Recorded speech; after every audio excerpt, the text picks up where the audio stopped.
All right, Coach. Thank you, sir. My brother. Okay. Appreciate it. My long time combat coach. And remember, this is Bando, so it's Saya.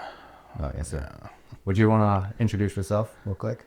What do you want me to say? Name. So, Lou Benitez. I'm 55 years old. Born in New York City. Grew up the majority of my life in Maryland. Currently reside in Florida. I do want to preface some things. I don't find myself particularly interesting. I think I'm a normal person. I have some quirks and stuff like that. I'm just going to be myself, and whatever comes out of my mouth is what comes out of my mouth. And also to the audience, I apologize. I have the sniffles. So you will, from time to time, unless Paul's editing skills are on point, you will hear me sniffling and hopefully not sneezing. But secretly by. Well, I'm glad you actually mentioned that because it did kind of left my mind. Ever since I had my daughter, I've become much more emotional. And certain subjects, when they come up, and I think of it in terms of, my daughter and how it might affect her or whatever, I'm very prone to, emotional, I'm not going to say outbursts, but emotional reactions. My eyes will well up, I'll start, my voice will crack and break a little bit, but No, 100%. Again, I always tell my guests, I don't want you to change any of your character or the way how you talk or present yourself just because we're recording. You know what I mean? I want the most organic. And coach, and also, I was gonna say this toward the end of the recording, but one thing I really appreciate about you the most out of any of my friends is like you've always been like extremely raw and honest with everything. And I can't say this with my other Christian friends because believe it or not, when you go deep into the Christian realm, many people hide a lot of things. It's just the nature of when you get entangled with this religious world that you have to live a righteous life, but at the same time, there's this imperfection of this human nature that we all wrestle with, right? There's no such person in this world. No man is righteous, not one. Yes, exactly. Exactly. So, but again, you've always, so this tells me this, like the reason why you're so honest and you're so open is because your inner being of who you are knows that something real out there exists and that you don't care anything else in this world other than something that is real. You don't want to deal with any BS, for the lack of a better word. You know what I mean? That is extraordinarily accurate. So this is what I see in you. This is what I saw in you. When did we meet? Like 12, 13, 14 years ago, right? Yeah. Maybe even a little bit before that. Whenever the Fight Club opened, that's when we met. So yeah, it was around the time that my daughter was maybe 2 years old. So yeah, about 13 years ago, pushing 14 years. And I forgot to mention this, but quickly, the way how I met Coach, I always refer to Coach, it's also the Asian thing that I kind of like respect. You gotta kind of give the respect where you do. But we met in my early life, my early 20s. Like around 18 when I'll say 18, 19, 20, around that time. I was wrestling in high school, and then I stumbled upon this gym called Frederick Fight Club in Jefferson, Frederick, Maryland. And a buddy of mine who was from TJ High School, he's like, hey, there's this amazing so-called jiu-jitsu gym in Frederick, and then it's kind of like wrestling what you're doing, but it's different, so come check it out. I'm like, all right, cool. I go, and then I get just destroyed by these scrawny kids or something, and then I'm like, man, what is this sorcery? Like, I must learn this. And so that's kind of how I started. And then eventually, grappling led to stand-up fighting. And then later down the road, I found out this big gentleman over here, this fortified looking Zeus, he's one of the grandmaster. And I'm like, holy crap. Okay. Since this coach over here seems to have some of his favor and had his own students, and he started to give me some attention, And then like he found like a favoritism in you, and I'm like, damn, like I've never had this, and like this is something that I've actually like wanted to tell you, and so I'm like, damn, like someone actually like sees my potential and actually trying to push me. I'm like that, like right then I was like, all right, loyalty, 100%, you know. Yeah. Yeah. Well, the Frederick Fight Club was owned by Jason Boyer, my training partner. He's the one that brought me into Bando, 30 plus years ago, and brought me to my instructors, Bill and Leslie Darr. Also owned by Ken Stevens, God rest his soul. Mm-hmm. But they were doing their thing there, Ken was working towards his Brazilian Jiu-Jitsu black belt in the De La Riva system of Brazilian Jiu-Jitsu under Vicente Jr. there. Vicente also was teaching there. Jason and I trained in Bando, and Bando was set up here in the United States of America as the American Bando Association as a nonprofit organization, and it was set up to honor veterans of foreign wars. The Burmese were extraordinarily grateful that the Allied forces helped to keep their country free and liberate them from the invading Japanese army. So for that reason, it was set up by Dr. G here in the United States. His father, Ubatan G, sent him here and said, do this thing, and set it up that way. So for me, learning Bando over all these years, I never paid for it. I never paid a dime for any of the time that I spent learning this thing. It was a non-commercial system, which is something that I was beyond grateful to find.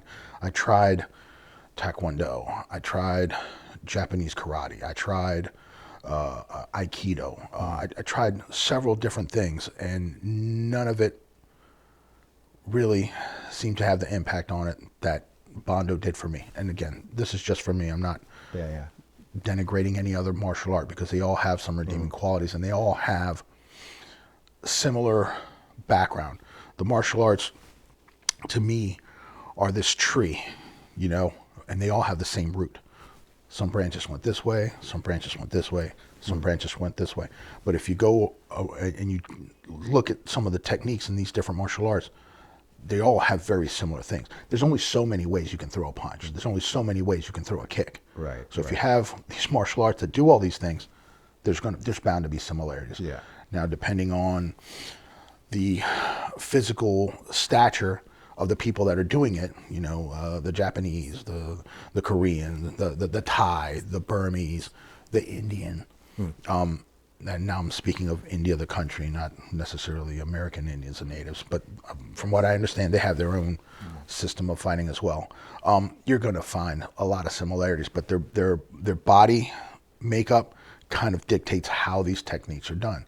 So the more flexible you are, well, the higher you can kick. If you find, different targets work better lower, Can I just say this also?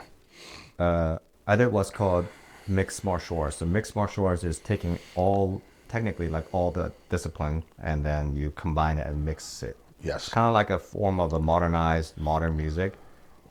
All of the genre is now blend. It's called a fusion music, and then there's different genres to music. Just like that, the martial art is not just the human chess, but it's the martial arts. So the word art is like, it expresses into like through philosophy, obviously, right? Because Bruce Lee was philosophy, and many great martial arts, they're all philosophers. Like Plato, Socrates, even they wrestled, and they're all philosophers. And also visually. Yes. So in a way, it's an expression with their body. But the catch thing is this: martial art is really fascinating, because when it comes to you're imposing your belief or your physical will on someone, there's only two ways to do it: by force, which is physical. This is the realm of martial arts, right? And then the other way is the mental realm, which is you gotta obviously, train yourself in terms of like academics, and yet your variety of knowledge and wisdom in all study categories have to be very broad in order to base people's beliefs, especially today, So what I'm saying is that martial arts is very interesting in that sense. Through ancient times, humans have always been fascinated about like who is the most dominant, like this power. people fight over power all the time. It's not just the power of like the mind or philosophy, it's the power of the physical realm. Yes. So Well, ego plays a lot into that as well, and psychology plays a lot into that as well. When you're talking about the different ways to exert your dominance over a person, whether it be physical or mental, a fight doesn't have to be physical. One of my mentors, Steve Anderson, one of the things I love the most about Bando, remember to bring me back to this, is that I got an opportunity because my instructors didn't have that ego. And they brought around all these great instructors from different aspects of the Bando world. And we would get experience with all of them. And they would all teach us something. And they were all a mentor to me in one way, shape, or form. So when we would train, after we'd be done training for a few hours, we'd all go out and eat together. And then to me, sometimes that's when the real learning began. Because now you're getting stories of their experiences and things that they've actually gone through and things that they've done in their lives regarding a real life situation where their martial arts, their martial system, that's how I like to refer to Bando. That's the way it's been referred to me. But I digress. That's when we would actually get to learn some other things, real stuff. And he recounted a situation to me, and I don't want to butcher it, but the bottom line is that he was physically able to take out two possible assailants. And I say possible because it had not progressed to that aggression yet. But he was with his wife and protecting her, and he knew what he was capable of. But rather than going into that physical situation and going kinetic, and now he has to not only deal with these two individuals, but he has to worry about the safety of his wife. Instead of doing that and fighting them physically, he fought them mentally. And he came down to their level. And when he spoke to them on their level. And, he got across to them that whatever they thought he had, it just wasn't worth it. He didn't have anything. He offered them whatever. And as he kept talking to them, he talked to them on a personal level. And it ended up diffusing the situation, and then they left. Now, when you hear about Bruce Lee's The Art of Fighting Without Fighting, that to me embodies it. I found myself in situations on the street as I've gotten older. Because when I was young in Bando has basically 3 different levels. The hard style, which is, Letway, which you have experienced the most with me and with Jason. Then there's what they call the middle style. That's when you start incorporating different techniques. But then, when you get to the higher level, that's when you start to mature more as a fighter. You start off as the warrior and you work your way towards the monk. I've found myself in situations where I'm faced with an individual, whatever happened to get to this point of escalation has happened. Now, rather than, again, going kinetic and saying, I'm going to engage this person, I'm like, okay, what are the consequences of these actions? Because there are consequences for all actions. This is one of the things I always taught my students. I can teach you these techniques. I can teach you this knife technique. I can teach you this technique with a stick. I can teach you this technique with your hand, how to choke, how to do all these things. But if this happens in the real world, you're going to have to answer for it. And if your answer isn't perfect for now the legal system, well, you're going to get a lawyer, you're going to do these things and all that. Because I've also found myself in that situation as well. So as I've gotten older and I've come across these situations, it's like, do I go kinetic? Or do I already know in my heart of hearts, in my soul, that I can defeat this person easily, perhaps? Don't want to underestimate anyone on the street, but if you can talk your way out of a situation, or if you already know, listen, I can, the way this person's standing here, by the time they react to my right hook, they're out. It's done. Yeah. sometimes it's better to walk away from things. You know, sometimes you can't walk away, but So the interesting thing about this history of fighting is that before the law system were integrated into, humanity, everything resulted in a physical violence. A lot of them is, I'm pretty sure, right? So I'm gonna kill this person secretly. I'm gonna overpower him with my force and then just bury the evidence, right? That type of thing. I'm sure throughout history, that kind of stuff happened everywhere. I think there was less concern about a lot of that stuff. But yes, please. Yeah. Continue. So, and then as this civilization progressed, they're like, all right, as the more population also grew, you can't do that, And also, there's something called in our hearts called in Korean it's called yangshim. That means like your inner heart of understanding the morality of good and evil. When you do something, right, especially if you murder someone, that guilt will haunt you for the rest of your life. And so people know this, and so there's only so much you're gonna be able to take before something boils up. Yeah. So I think this is one other reason why, in terms of human world, I'm not talking about spiritual world just right now or the theistic realm, but I'm just talking about just within the human civilization, they've understand that there has to be some kind of a law set in place. Otherwise, you can't have structure in society.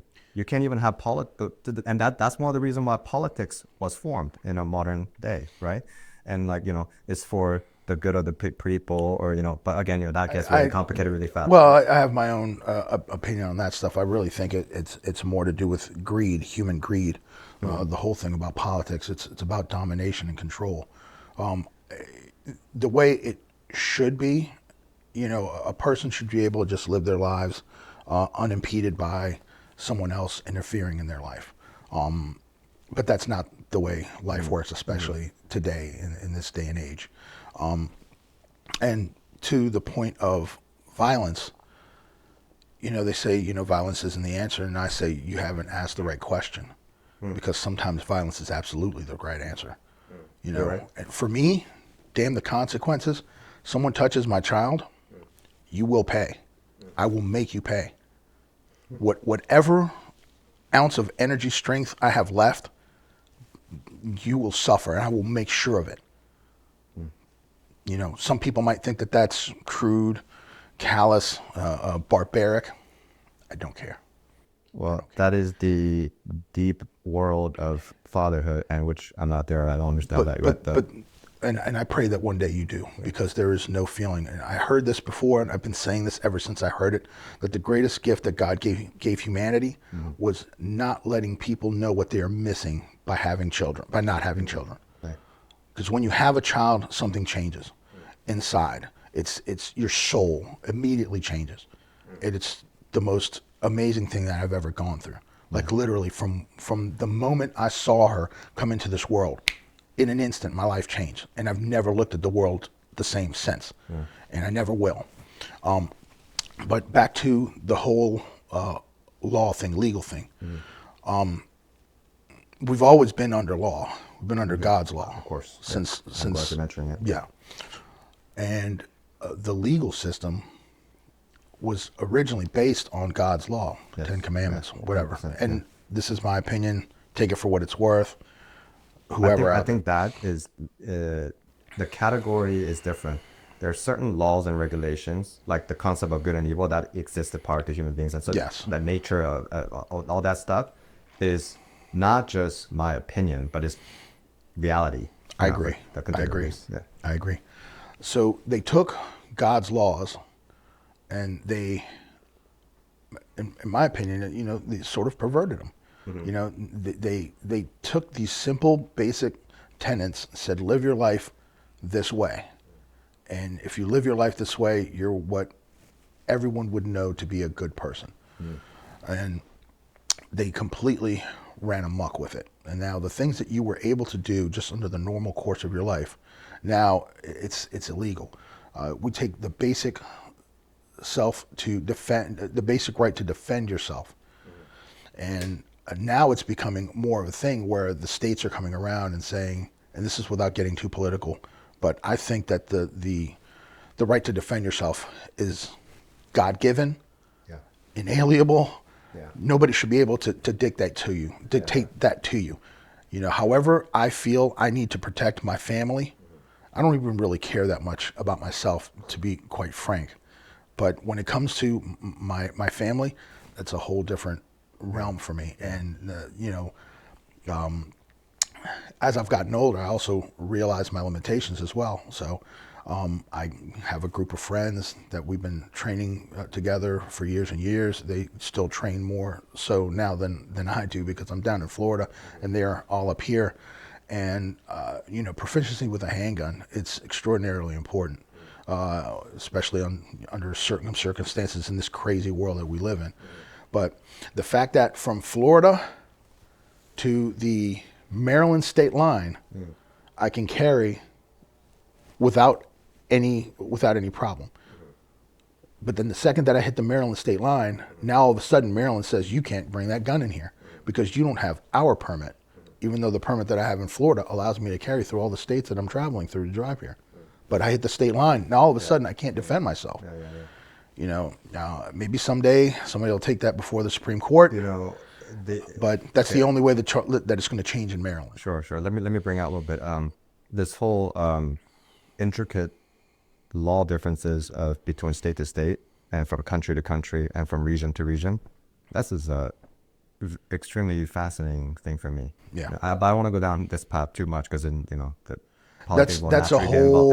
That's a whole rabbit hole Yeah. in and of itself. Yes. So let me change a little bit of topic here and go down some of the other questions. Wherever you take this trip, I'm there for the ride. So, but honestly, though, Coach, politics is actually very necessary. A lot of theists, and it'd be like a history of theism, like church. When the church start withdrawing from politics in the world, you got the result of chaos in the world, because the law, God's law, essentially going out. From the system that is supposed to guide the people, right? Yeah. Then what happens? And also, not to mention Western society, we have this thing called individualism or ideology of like one's opinion is the greatest type of thing. And that's a whole nother rabbit hole topic we can go. But another thing is like relativism, right? My truth is truth for me, so therefore wherever the way I dictate the reality is, that's a whole other rabbit hole. I've always found that to be just absolutely preposterous. My truth is the truth for me. No, your truth is the truth as you see it, but the truth is the truth no matter who says it. Right. So that's always been my opinion on that. I don't ever understand that. All right. So here's the question: we are born free into this world, yet we have to pay to live in this world. Think about this: like taxes, everything, groceries, too, everything that you own. You want to take me down this road? I'm definitely very opinionated on it. Yeah. So. Okay. So what's your take on that? Taxes are theft. Taxes are theft, man. If this was, let's say that this world as we know it ceased to exist. Now we live in a post-apocalyptic world. This is my favorite genre of literature. I absolutely love this stuff, though. I've been obsessed with zombie apocalypse since I was 15, maybe 14 years old. That's what it is. You use your gun. Or my sword, kukri, whatever it may be, But I've been obsessed with it since I was younger. So if whatever happens now, boom, now we live in a whole other world. Now the world that we know it is gone. Okay. There is no government, there is no police, there is no fire department, there is no ambulance, there is no medical, there's nothing. Now we're just left to our own devices. That's freedom. That's freedom, because now I have to go out and I have to find a source of food. I have to find shelter. I have to make sure that we can survive the winter, the summer, drought, whatever it may be. There are no taxes there. There's nothing to be paid there. Now they say, well, you have these roads that you take care of and this and that. Great, okay. But the way it was originally set up here in the United States, the government was responsible for interstate roads and stuff like that, a post office. That's kind of it. It really wasn't much more than that. And then to kind of secure that all the states gave people the same rights. That's what they were supposed to do. It's gone and grown so beyond that. So I earn a living, okay? So I pay taxes right off the top. I don't even see it. They take it before I ever get my paycheck. That's why you have net and gross. Yes. When I go out and I buy goods and services, I pay taxes on that. So now I'm being taxed again on the remainder that I have before the government takes their money. If I were to die, then my child would have to pay taxes on whatever I leave her, on money that's already been taxed and products and goods that have already been taxed. It's just it's like a never-ending vicious cycle. It's like a quicksand kind of, right? Almost, but they make it so that you don't sink so far that you can't breathe. I mean, they might get you right to here, and some people might be right here, but it's theft. It's theft. I've always said that if you want a revolution in this country, make it so that instead of that tax coming off the top before you ever get your paycheck, if every week or every 2 weeks or every month you have to stroke out a check to the federal government for whatever those federal taxes are, people would be very pissed because they're like, what is my money going to? I know when I make my mortgage payment, that's going towards my house. I know when I make this auto payment, this is going towards my car. I make this credit card payment, well, this is for the stuff that I bought when I didn't have money. But if I'm sitting here like, what is this money going to? And then I'm not even going to get into the politics of it to where the money gets spent and all that. Sure. But I can just say that the vast majority of where my tax dollars are going to, I don't want them going there. It's not helping me. It's not helping my child. It's not helping my community. A little bit off it's the same realm, but different branch. The history of money, the way how society, when civilization have formed the money, in the beginning it was coin, right? But it was heavy and then it got turned to paper.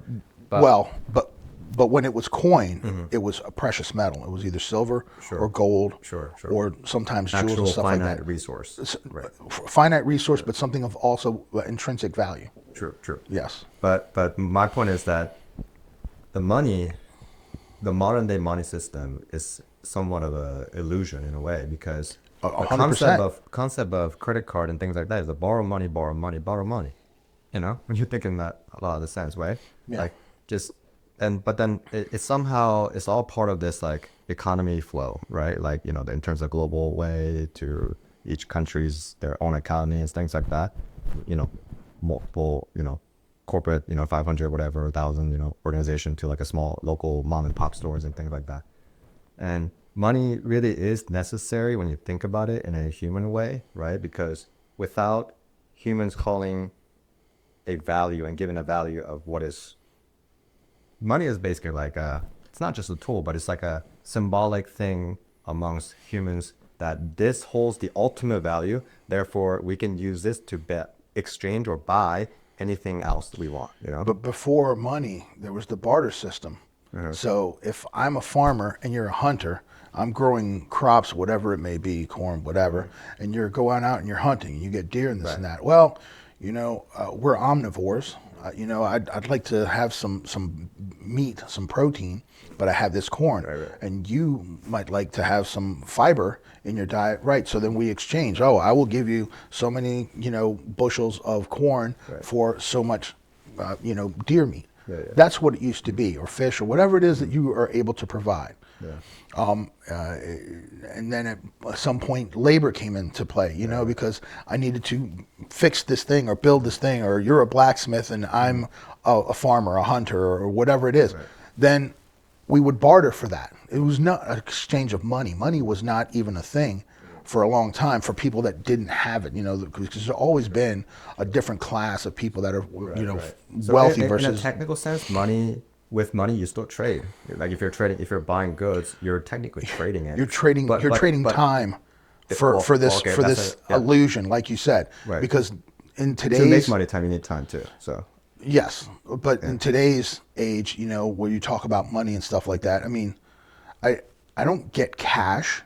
I don't get, gold coins and silver coins for my time that I'm spending. I get a digital number that comes into a bank account that I check on my digital device. I'm like, oh, I got paid today. I have this many digital numbers in my account. She's a daughter of the coach. So, anyway, yeah, say that again. That's an interesting thing. But when the people left in Britain, they left because they were getting taxed on everything, tea, paper, all of that stuff, the necessity. And then they come over here and the government grows into taxing literally everything that they have to get, all the necessity, even living in a house and taxing everything. Yeah. I just find that really interesting about like they left somewhere, but taxing them, now they're taxing everything. That's kind of like an effect of cause and effect in a way, how bullying system works, right? When someone gets bullied, they bully someone else, or if it's like a prejudice, or like if you are a high rich person and you're stuck up person, that ego kind of continues on to the next person, like, or your next generation type of thing. I mean, it's an interesting thing. I mean, honestly, I don't know what to reply to that. I mean, first of all, you're 15 and you already I'm telling you this type of difficult question. I'm like, what the heck is going on? But I see. It's a good thing to think about, especially when you're dealing with the government. Like, they're trying to tell you all these things like, oh, you have to pay this, you have to pay for this.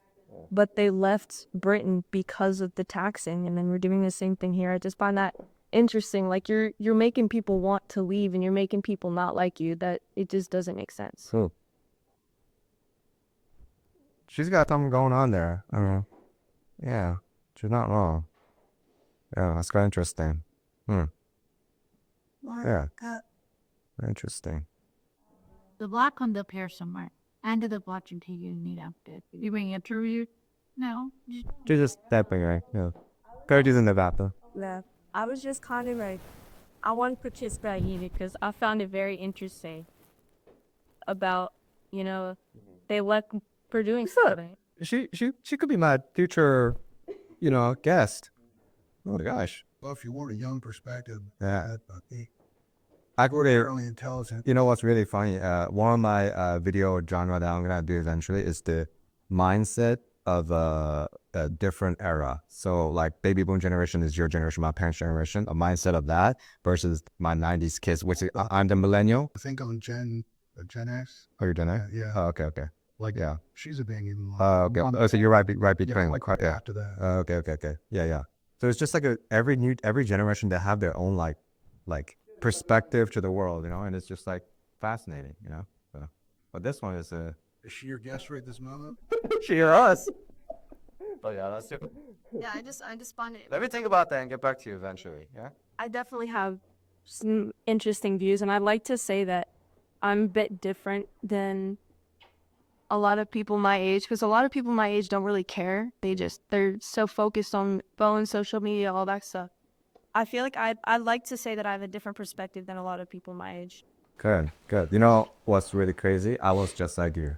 That's why I'm doing this, because I've been told that I have like a old soul. You do. And the funny thing is because naturally, every area that I grew up in, I had older friends, and that's like only people that are around. So I had to like learn the ways at a young age really quick. Otherwise, I'd be like, what's going on? Yeah. These people are next level. I'm like, what is this? Like, like that child when they first learn about the world, they're like curious about everything. Yeah. They just like learn about new knowledge, new concept, and they're like this light bulb goes off. That's like me right there. So when I was young, I'm like hanging out with all these older people, and they're like giving me this piece of advice and like this perspective to like that and this and that. I'm like, oh my God, what's going on? Like, I love this. It was like a drug kind of. Not everybody has that ability to, take what someone else is telling you and absorb it and then, put it into practice. A lot of people that, everyone's so self-absorbed. It's like me. Right. Like my daughter was saying, they're not caring about the real world. The only thing that they're focused on is what's right in front of them. That's, I think, a lot of people's perspective. And if you're able to, put the shoe on the other foot, so to speak, and that's kind of how I try and live my life. One of the reasons I say my philosophy is it is what it is because people have it way worse than I do. One of the examples that I use is my brother lost his middle daughter. And for his privacy and my sister-in-law's privacy, I don't want to delve too much into it, but there's nothing that I think a person can go through that's worse than that. And whatever it is that I'm going through, if that's not it, then I feel like I don't have the right to complain. Now, a dear friend of mine once told me, that whatever the worst thing that happened to you, regardless if it's the worst thing that's ever happened to anybody, but the worst thing that ever happened to you is the worst thing that ever happened to you. That's your worst thing. And I've said this to my daughter too. She's only 15. You know, she's been through some things, nothing, you know, that anyone my age would look back and go, oh my God, that's horrible. But when she went through it, that was the worst thing that happened to her. I don't want to diminish it, but I have to try and show her and teach her perspective. Right. Because it's like, yes, this is hard right now, what you're going through, but it could be so much harder because of X, Y, or Z. So if more people were able to do that and to look at life through that lens, I think we'd have a lot less problems in the world than we do now. Because again, everybody's so focused on me, me, me, me. If they look at it from somebody else's perspective, it might make it a little bit easier to traverse this rocky road that's ahead of them, because they come to see it's like, well, yeah, it's a rocky road, but I'm actually driving a Cadillac right now. You know, it doesn't feel that bumpy, you know, as opposed to walking barefoot through a briar patch. That fucking sucks. So, yeah. No, this kind of opens up like another realm, which is like fatherhood, and why fatherhood is extremely crucial to the society. Because, you know, you see a lot of chaos things happening in the world with the lots of intricate and sensitive things that are happening to a younger generation, right? This ideology and the battle between sex and identity, things like all the crises that our young folks are facing today. When you dive deep into their personal life, a lot of them unfortunately come from a broken home family. And without a father figure, like a father figure is the head of the household, first of all. This is the way how God structured, you know, the whole family structure, right? But if the father is not, you know, instilling that original law, which is the foundation, God, instilling into their child, the child does, you know, grows up essentially thinking like relativism and like a bunch of other open ideas are completely fine. But obviously it doesn't work that way. You know, we know time and time after again through history, you know, so many of these ideologies, they contradict and it doesn't work, and it just ends up chaos. yeah. So father comes into play and it guides the youth to form into what I call what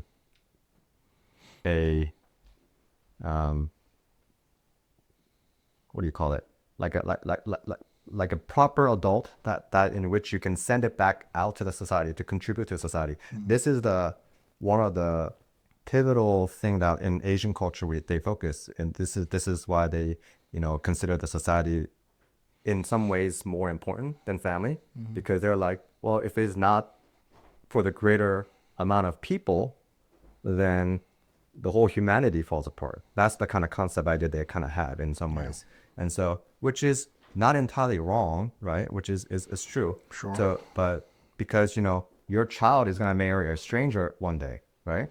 And they too will become same body and create their own family, which is like another great mystery to life, right? Like how, like a family, like a relationship between a child and parent is like blood, but then between spouses is like strangers, like completely different blood and completely different lineage. Yeah. But somehow those two strangers can come together and create this like family union. Well, there's another bond.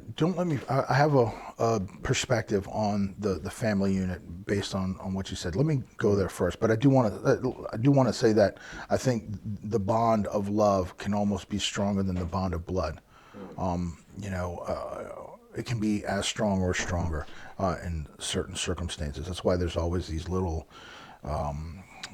scenarios that people paint. It's like, oh, well, you know, if there's a sinking boat and your child and your mother are drowning, who do you save? They say, well, you know, save your mother because you can only have one, you know, or your mother, your wife, or your child, you know, and they say to save your mother because you can have another, you can get another wife, you can get another child. But, you know, depending on who it is, you know, if your mother wasn't the greatest to you, well, your wife gave you everything that you ever wanted, you save her. If you're more focused on your future, your family, your children, then you go for the child. I mean, but I think that love can be as strong as bond. I think that love can be as strong as bond, or sometimes stronger than blood. But back to what you were saying about the whole the family structure, whatever. I agree with you to an extent, but I think that the mother plays maybe an even more important role than the father, but they have to be there together. That was my next point. Yeah, no, I know that you were going there, but I just wanted to get this out before it, faded off into the, the ether of my mind. The mother, in my opinion, runs the household. She's the one that makes everything fluid and as seamless as possible. The father, he's the provider, he's the enforcer. I remember as a child, my mother, wait till your father gets home. They're like, oh, I didn't know that it went that far. Sorry. But yes, the family unit as a whole, I think you need a mother and father in the home. In a human biological standpoint, like we need both solid food and liquid. It's like that with having both parents. Like father is like a fortified wall outside of the house, like a foundation that holds the entire thing structured together. Whereas the mother or every other intricate things around the house, that is absolutely needed. Yeah. Now, obviously, this is just my opinion. I mean, obviously, we have a whole world of people that are raised by a single parent, and they do a fantastic job. You have a world where people are even raised by same-sex parents, and those children turn out just fine. So it's not an exclusive thing. One of the things that I've always wondered regarding the whole religious aspect of it is like how closely are we to follow God's words? Because we hear a lot of things that are supposed to be against God, but then one of the things that's also, God's word is do not judge others. So we find ourselves reading these words and then saying, well, I'm going to judge these people based on that. And I'm desperately, not desperately, I want to be in a place where that is just out of my mind. I don't want to think about what other people are doing because it's not my place to judge. It's God's place to judge. I'm going to be judged. I'm nowhere near perfect. I'm nowhere near perfect. You're hitting on some sensitive, really difficult thing, and I feel completely same with you. Like, but it's like as a human being, judging is like some kind of an instinctual thing that we all have in us. That even if we didn't want to judge someone with like a negative view and things like that, we just can't help it. Maybe it's the condition of the society. But you know what also is instinctual? The instinct to procreate. Right? Oh boy. But you get yourself into a monogamous relationship. You do a contract with God, and now I'm supposed to follow this contract because this is my wife. But that instinct doesn't go away. So, we all are born with the notion of right and wrong. I think even as children, we know things that we should do and things that we shouldn't do, whether it be on a little micro level. Not anything like what we deal with as adults, but we all know that there's good and bad. On many levels. So sometimes we kind of have to make these decisions, these conscious choices that we're not going to do this thing that we know we're not supposed to. So that goes right back to where the whole judging, because you're right, we do judge people. I don't like the way this person voted. I'm going to judge them and think that they're evil or whatever it may be. So again, that instinct to judge goes against God's word that says, do not judge. Let thy not judge, lest thy be judged. So I try. I try to just. There's a funny quote. Everyone has a butthole, and everybody else thinks.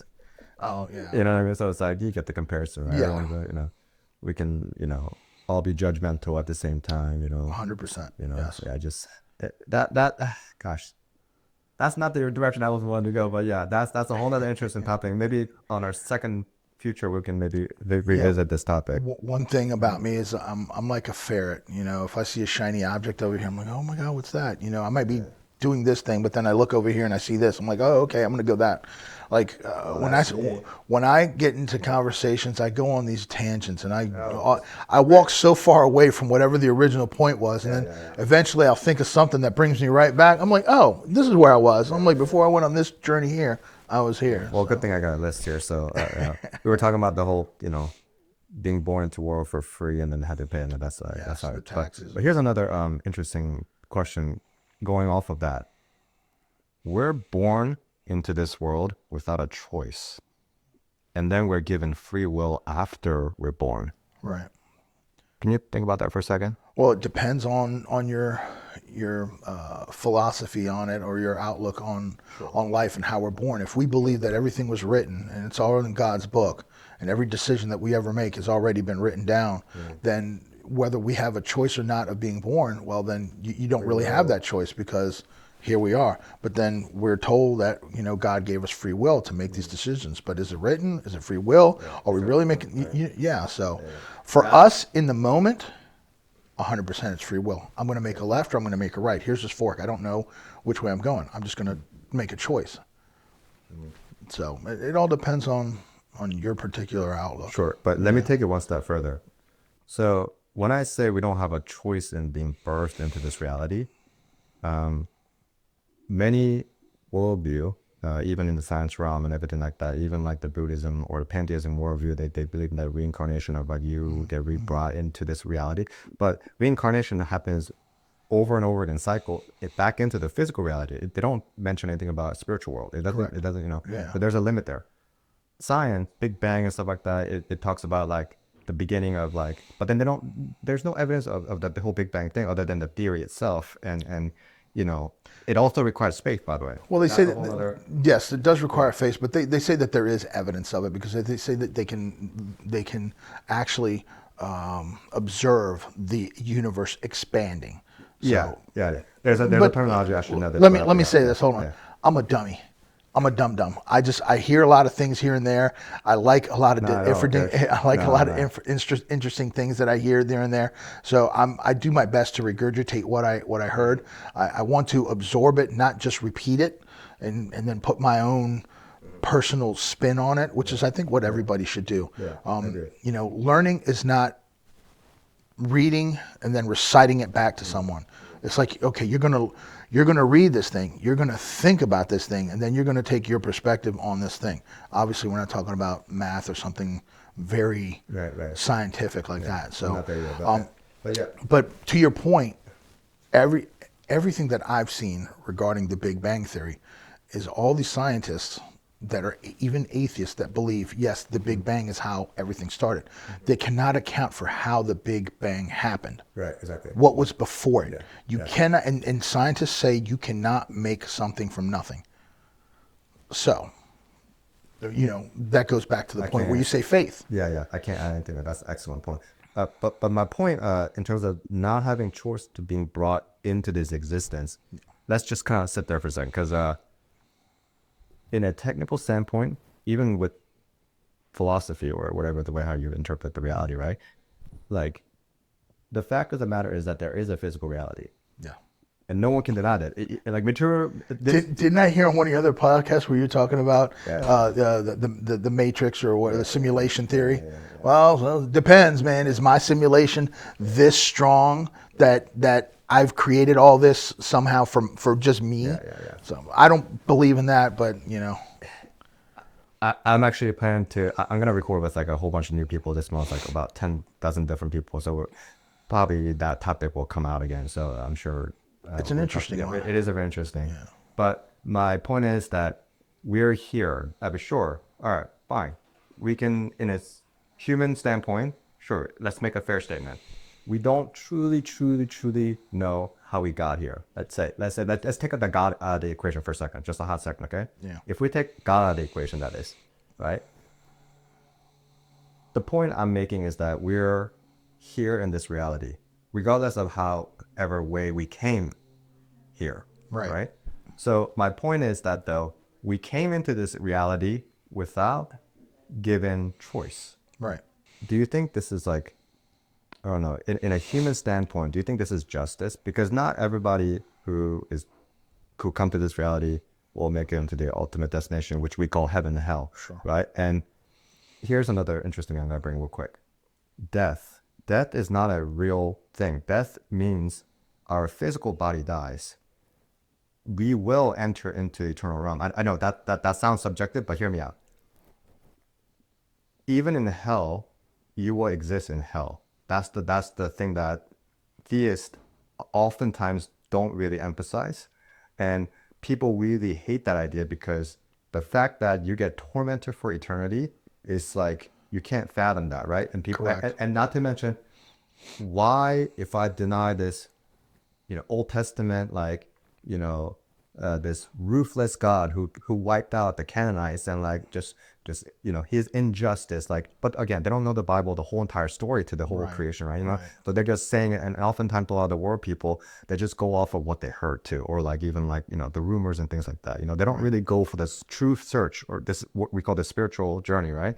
A lot of people unfortunately don't go into the desperate, down to their soul level spiritual journey, unfortunately. And they just pick a little podcast here and there, and they just like conceptualize the reality. Right. And they just like, they take a little bit of good here, there. And that's called omnism. That's, I did that video, right? Mm-hmm. And so it's like, but I'm trying to say death is not a real death because, eternal realm actually exists. The reason why I say eternal realm exists because science, no matter how much they want to try to prove that physical reality is all there is not true, because when you look at human, we're made up of 3 elements, like the video, right? We got the physical body, which is the obviously physical material realm. And then you got the mental realm, mm-hmm. which is what? An abstract realm. And it ties in with the metaphysical realm, mm-hmm. which is like not a physical materialistic world.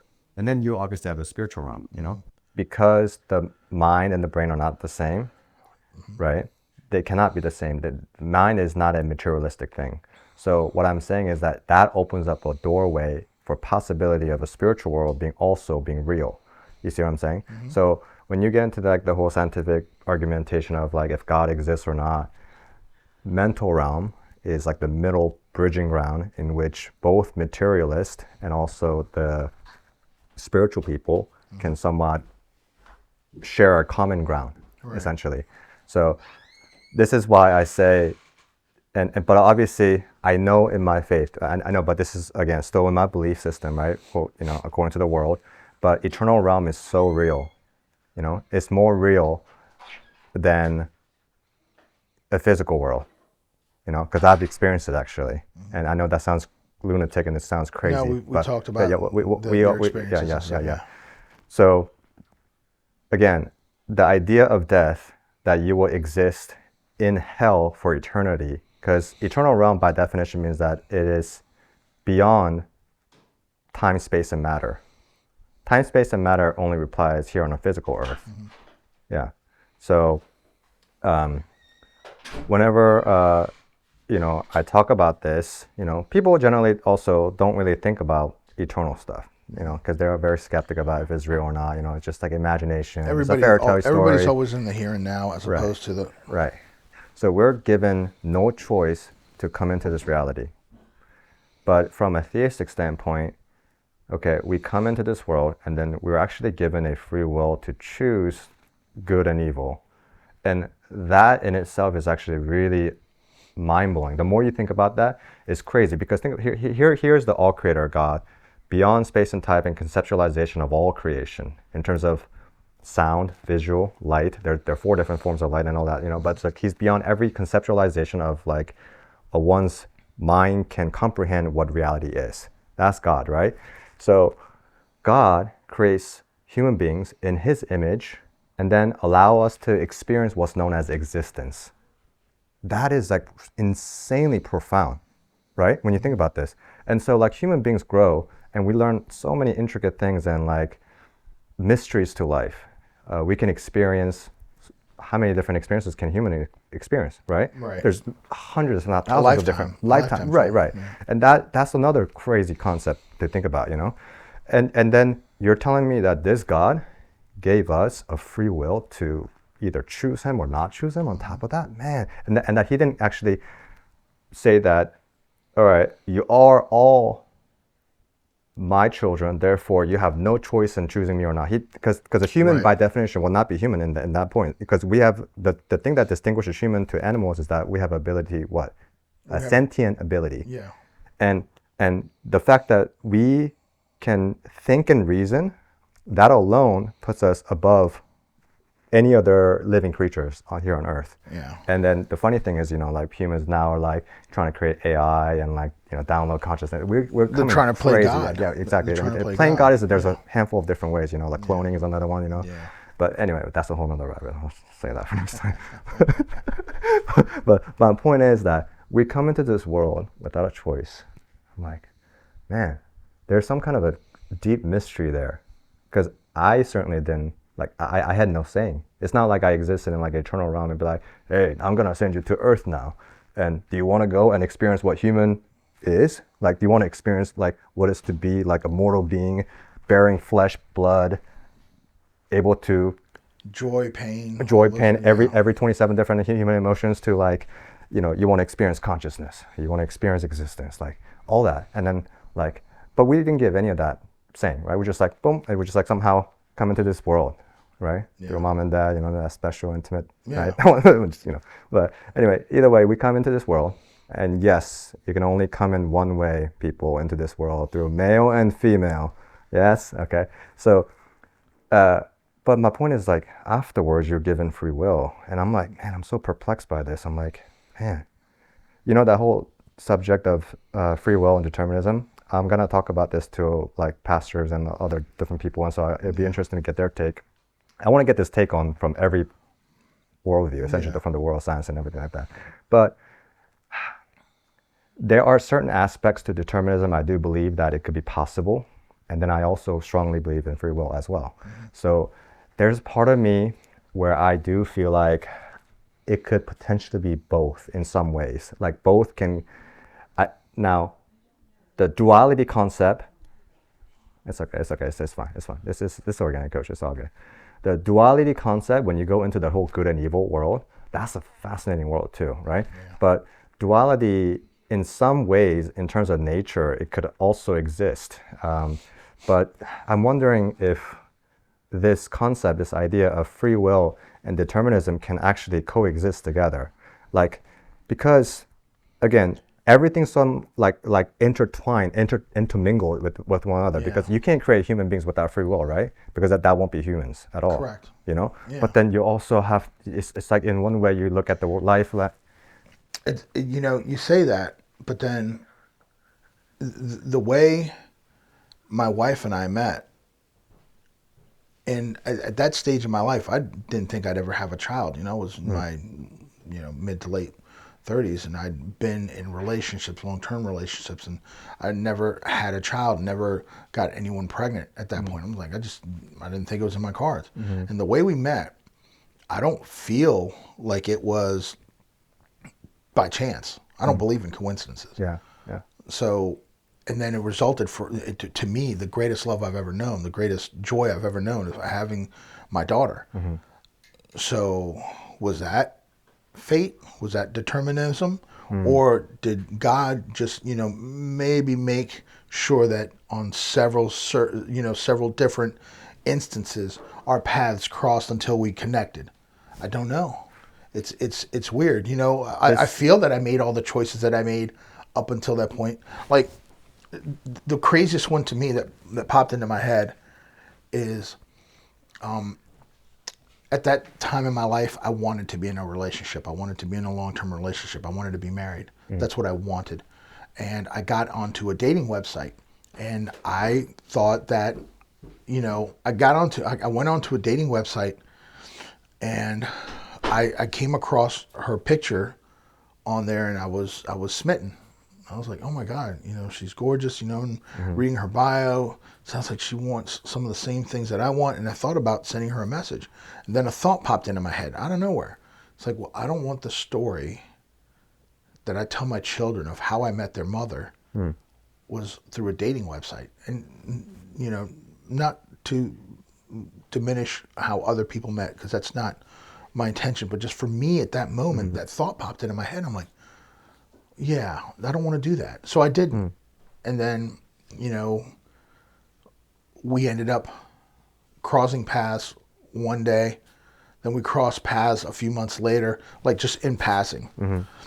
I never said anything to her, but I knew that was her. And then our paths crossed again a month or so later, and I never said anything to her. And then maybe a few months, and then on that particular moment, I thought to myself, I was like, shit, that was her. I should have said something. I said, you know, the next time I see her, I'm going to go talk to her. That's what I told myself. Then a few months passed, and then I was playing in a kickball league here in Frederick. Shout out to FACA's, Allie and Meckler.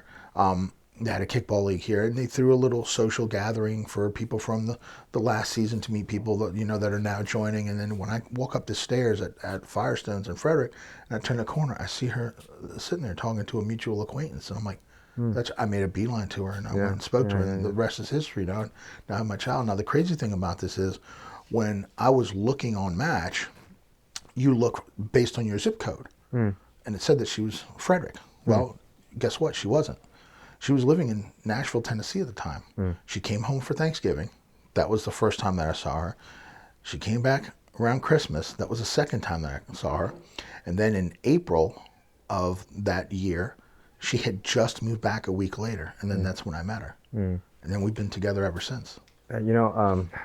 So again, was that fate? Was that determinism? Was that free will because I chose to go there those nights? I mean, altogether, in my opinion, right? But my saying is like this whole like subject of love and like people falling in love and in love and out of love and like we have extraordinarily powerful it's emotion. It's insane world. It's an extraordinarily and this is why like the emotion. world of literature and like the poem and like the Shakespeare. That's why in the past history and even now is so popular. And like you look at movie industry, everything's about love, sex, and power. Well, what changes, right? The sex and power, that's a whole different thing because now we're talking about greed, gluttony, lust. Yeah. But when we talk about love, that's not on one of those seven that's deadly sins. categorically different. Right. Yeah. But love has also sparked wars. If you think about the Battle of Troy, it was over a woman's love.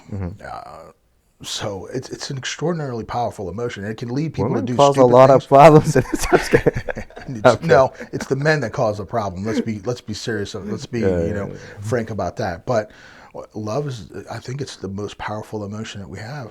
That's when they say that you feel, God's presence and stuff like that. That's His love that you're feeling. When you get good news, when your child is born, you're flooded with love from an unearthly plane. It just flowed over me, and I cannot, like, even this moment talking about it, I know I'm emotional, but these are not tears of pain or anguish. These are tears of joy. Yeah. Because I never knew that it was even possible. And if that's not God's love, I don't know what it is. I don't know what is. There are people out there. One of my pet peeves is people that are like, oh, this is my my fur baby. This is my kid. My animal's my kid. I'm like, no, that's an animal. You leave that thing home alone all day. You put a bowl of dry kibble out for it, and that thing just walks over it, eats when it wants to. It finds a little box to go shit in and all that. You cannot do that with a child, nor would you ever do that with a child. It's a whole different thing. It is. And again, it goes back to what I said earlier, that the greatest gift that God ever gave humanity was not letting them know what they missed by not having a child. Because once you do, that changes everything. It's everything. I'm not the same person before I had my daughter than I am now. I would be living a much different life right now had I never had her. And not for the better, for sure. Yeah. Wow. I mean, from the perspective of young people who don't have a child yet, this is a extremely valuable wisdom that I think everyone should bend their ears to, because this is what my mom and dad have always said too. Ever since I was young, they were like, you all know what it's like, what life is like when you have your own child. Yes. And I'm like, man, I hear this all the time. Like this is like almost like a nagging type of thing for me, and I hated hearing it, because they want grandchildren as well, but they also want that same thing for you, because that same love that they felt, they want you to experience it. Right. And then on the flip side, I think a grandparent's relationship with a grandchild, it's quite different than their relationship with their child. Yeah. They can love a grandchild completely differently than they loved their child. They can give their grandchild almost exclusively love. I think we have a similar experience, so let's talk about it for a second. Yeah. the relationship between grandparent to a child to a grandparent to their immediate child is completely different, especially in our generation. There's something called stoicism. And I know you know this because you're a real man, like you're a man of men. That's what I call you, you know? So like, and you understand the level of stoicism that is actually necessary amongst men, but at the same time, this is one of those unspoken thing that chokes a lot of men from inside and out. It's the thing that society sort of says that men are not supposed to express emotions. You know, men are supposed to be this like Right. unbreakable figure, and that we can't be looked at as a weak thing, you know? But in reality, a real man, in my definition, they can express their emotion as well. Of course. And this is why I'm always appreciative. Like my level of appreciation for another man skyrockets whenever that man is honest. And he isn't afraid of like being vulnerable either. And that person is transparent, you have my respect, like 100%. And this is, Coach, this is one of the big things that I want to tell you. And this is exactly what you have. And I think this is one of those things that I always like anchored so deeply with you. You know, that sure, martial art, that's all good too, you know, that's student to think, but like as a man-to-man character, Coach, this is one thing that I absolutely like admire you. And I really like, you know, wanted to tell you that, so.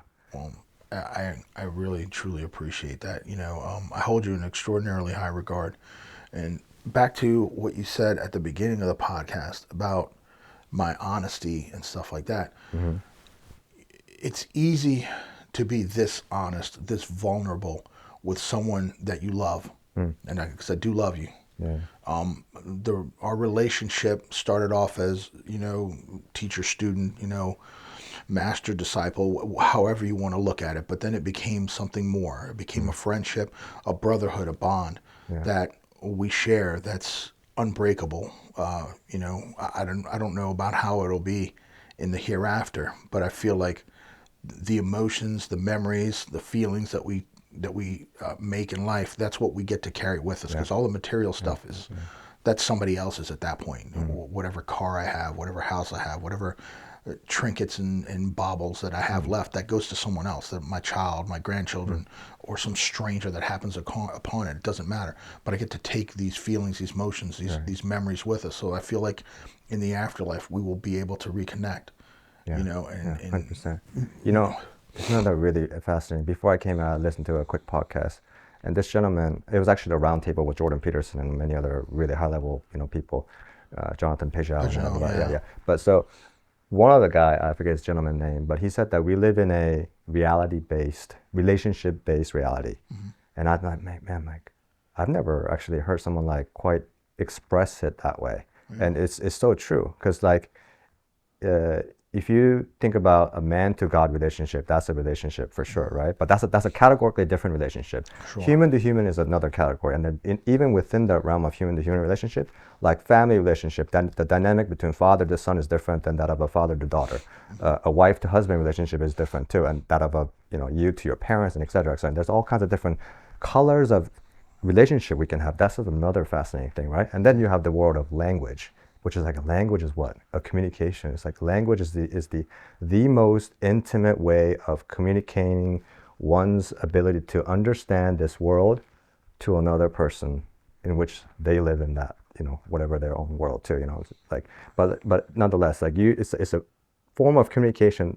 The language is the most intimate level of communication. No. Well, one of the ways. Yeah. Yeah. I believe one of the ones. But Yeah. I don't think it's the most intimate, but. Yeah. I mean. And I'm not talking about sexual either now. Yeah. Well, there's obviously I think the relationship between a man and God is the deepest, right? And then I mean, and then obviously, like, the things that I said. So we live in a relationship-based reality. So like, as I get older too, I realize what's more important is not like, academic achievements, or it's not materialism, or it's not reputation, or my whatever achievement that I want to have from the public or society standpoint. But the real success is like having these type of relationships. You know what I mean? This is like real success. Obviously family too. Family is whole other category of success. Of course. And but if not for humans to enjoy moments like this, sure, we can go on a vacation, experience like new food and like all that, you know, fun rides and stuff like that's all cool, but that's all part of life, right? But it's like, this is what makes life worth, you know? I would prefer to do something like this than go on a cruise. You know, everybody's always talking about, oh, you got to go on a cruise, you got to go on a cruise. And okay, great, but it's a good time, it's a memory. But it's also very hedonistic, you know, like, oh, you can eat all you want, you can drink all you want, you know, and you can just do nothing. I mean, that's great. Sure, everybody wants to be able to relax and stuff like that. I look at a vacation as a time to kind of recharge and get away from the whole work rigmarole thing. But my vacation is not me going to go jump on a cruise ship and do these things. My vacation, when I come up here, it's to see you. It's to see the rest of my students, like when we had lunch the other day, to run and see family and friends that I have not seen since last year, because I made the incalculably stupid decision to move away, thinking, oh, I can just make more friends.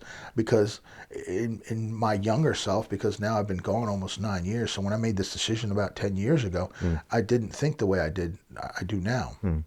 I did not calculate how valuable my friends were to me at that moment. And then when I left and I no longer had access to them, no longer had access, you know, to my brother and cousins and close friends up here, I'm like, oh my God, what did I do? And then ever since then, I've been talking about doing it. My wife and I have been talking about doing it. We tried, I applied for a bunch of jobs here, but, you know, I guess at that moment it wasn't in God's plan, if you want to look at it that way. The time wasn't right. If you don't want to believe in that kind of thing, who knows? But I know that my pull to come back here has been just unbelievably strong. I cannot escape it. And it's for moments like these, because instead of being able to do this once a year, even if there's no cameras around, even if it's just you and I sitting down having this philosophical conversation like we have in the past, I don't want to wait a year to do it again. This could be, hey, let's get together for lunch. You know, next month we'll sit down somewhere in a quiet corner. We get to talk again. You know. Let's get together and train. Let's get together. Let's go to a car meet, you know, for guys that are my car friends and stuff like that. It's just, it's difficult. It's very difficult, because we've also formed a bond over time and over being in the quote unquote trenches, not to, you know, compare what we do to any sort of combat or whatever. Can I ask you another personal question? Of course. So we talk about the importance in life is like relationships and building these like intimate treasure moments. As you age and, you know, and I don't mean this disrespectfully, but you enter like arguably like more than half of your life, you know, stage. Yeah, and there's so no disrespect and my father too, and which is like, I have a hard time, you know, I get super emotional whenever I think about that with my parents too. Like, it's just like, it puts me down crazy, you know. And I know you feel that way with your parents too, but it's like, but then like time goes by so fast too, you know, like the whole year went by, right? We're already in December.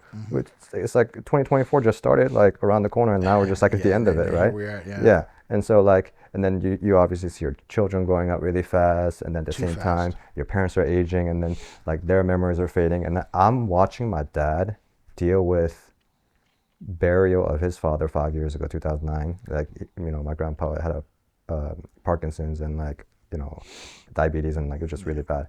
And then he died because of the stroke, similar to how Ken died, you know. But and now my grandma has a really extreme bad dementia, you know, she has Alzheimer's, so she forgets like crazy. And this is like, it's really difficult. But my dad, the way how I see my dad loving on my grandma, like just changing her poopy diapers to all this stuff, which I thought I loved my grandparents more than anything in this life, but I couldn't change their diaper. And like, I was extremely shamed when I first encountered this with my grandpa, you know, during those years. And I realized that a child to parent relationship, love, that is like extremely intimate, because biologically the child bears 50-50 of the parents. But at the same time, they inherit the parents' like personality trait, you know, physical traits, and some of the like the special giftings and things like that, you know. And in a way, like scientific terminology, right? Like the child, the reason why sometimes when you think about your child, like you worry about certain thing about them, right? And oftentimes maybe that child also is dealing with that problem, and there's like this like an interconnection between a parent to child. Some of these questions that like it's difficult for scientific terminology to explain, Yeah. Yeah, Well, I it's- think there's some things that science just cannot yeah, explain. yeah. You know, love, how do you quantify it? Right. You know, whether it be the love for a spouse, a love for a sibling, a love for a parent, grandparent. It's all love, but like, how do you quantify it? How can you? You can't really truly measure it. Yeah. You know, because I will do these things for my mom, my dad, my wife, my daughter, whoever it may be. You know, how does that measure up to what somebody else will do for them? You know, there's no measurement for it. You can't just pick out a ruler and go, oh, it's this much. So there are things that science just can't explain and we'll never be able to explain. Yeah. And I love how we're improvising same time at I have the list question. But here, let me ask you another question then. I think I already know the answer to, but I want to ask it anyway. If you had to choose between your family or discovering your true purpose to life, I'm talking about every man has their innermost desire that they want the answer to, right? I answered this question before you even finished it. So, but go ahead. What will you choose? My family. Yeah. In every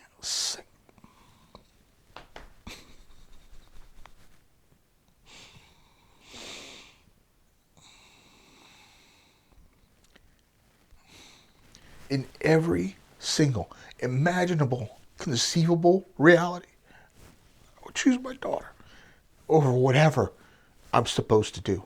Because if this isn't what I'm supposed to do, I don't know what it is. Doesn't matter what life I could live. Doesn't matter how grand I could live. I would never, in any reality, choose anything over her. I told you I'd cry. I told you it's not the sniffles in the beginning. I'm just kidding. But yeah. Love you.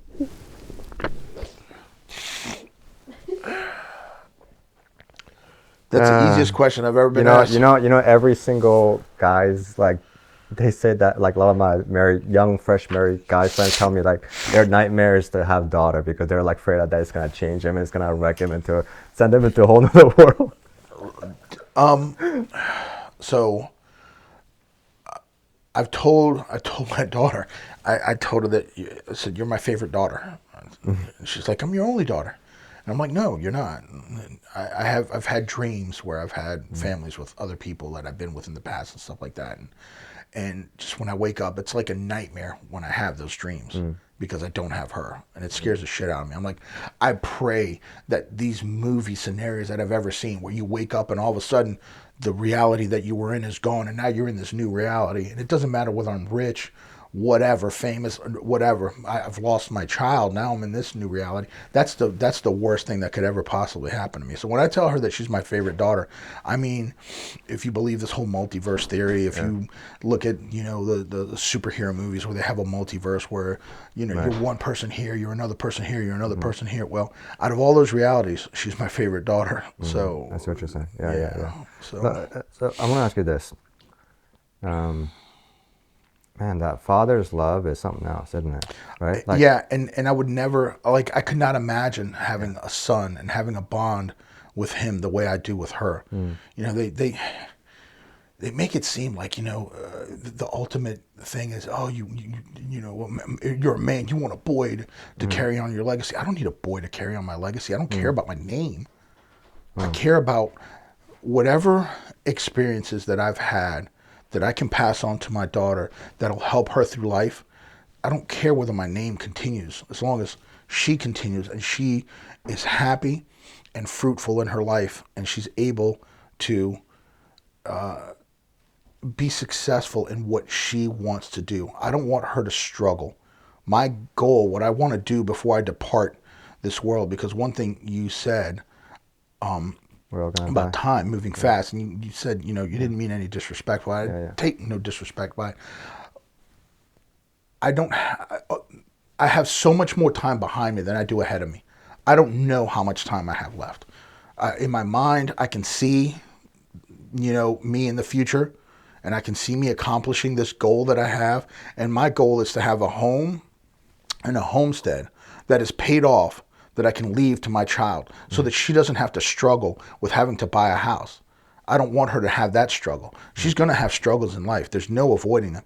That's why I told her, that if you do something that's difficult now, what you perceive as difficult now, it'll help you in the future. I don't want you to fold over whatever pressure comes your way at a young age, because if you fold now, when something difficult comes up that you have to do, you're not going to be able to accomplish it. So, but this struggle, this, I don't want to say material thing, but this is the material world that we live in.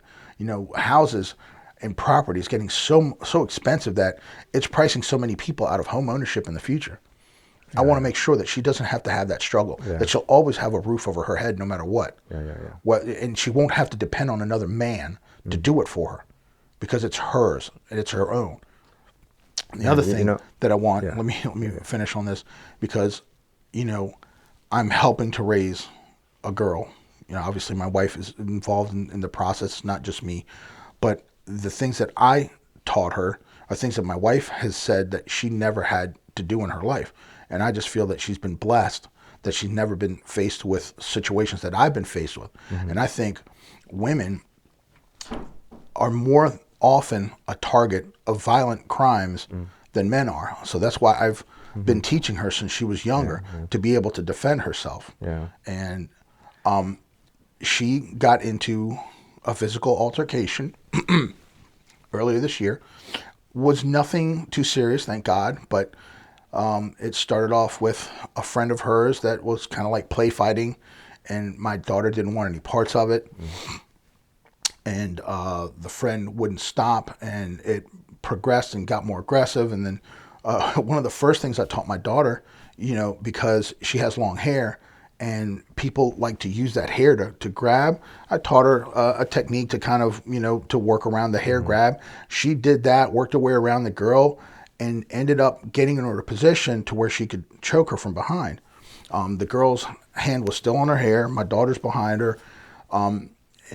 And she was unable to, sink in the rear naked, but I taught her that you can also do it with just your hand on your shirt, and then tighten up, and all that stuff. And she did that all on her own. Like I was so amazed that she was able to remember that and remain calm, and to do that. And the girl, she started choking her, and then the girl let go. But wait. So as much of a proud dad moment that was, because I know she can defend herself. And I think one of the gifts that I passed down on her through DNA, like you said, is this ability to be able to learn these techniques and all that. But the thing that made me most proud, because this girl was her friend, is her friend. She called me immediately, told me the situation, and I was a little heartbroken, because they're, very close. And I said, it makes me sad that you two aren't going to be friends or whatever. She goes, I know, Dad. She goes, Dad, I'm going to go talk to her, because if I don't, we'll never talk. I said, okay. I said, call me back. So I got off the phone with her, and she went over and talked to her. And they smoothed things out, because my daughter also had the foresight. She knows enough punches. She knows enough elbows. She knows enough headbutts, all these different techniques where when she's face to face with this girl, she could have went that way, but she went a more non-violent route with her, because she realized it was her friend.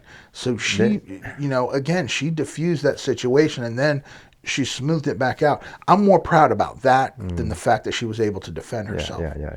Because it shows her maturity.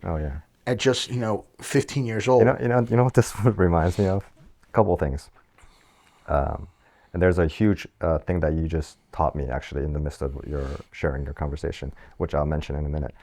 First thing, as you describe your daughter and how much she's grown, she's only 15. It's crazy, right? It is. And, it is like very crazy. I see like this, how in like a movie character, sometimes the female is the main character of the movie, and she's like the kind of like a Tomb Raider type of figure, or like a Ronda Rousey, or like like that, like badass chick, like that, just kind of like just breaks all the stereotype, right? The most exceptional of them, like a yeah. Russian spy type of thing, you know, like that's kind of what I'm envisioning. but the crazy thing is, it all makes sense. Some of those women in this world, it makes sense because their father they have a proper father figure, you know what I mean? And like when you kind of like, I know not all obviously, but you can kind of see this like resemblance of like certain women grow up to be like exceptionally tough and well-rounded, and like physically gifted, mentally gifted, like everything. Because you know, typically, I'm not being sexist here, but usually men are like the ones that are well-rounded. Like we, you know, because we are able to like, we just like dabble in like pretty much every realm that there is.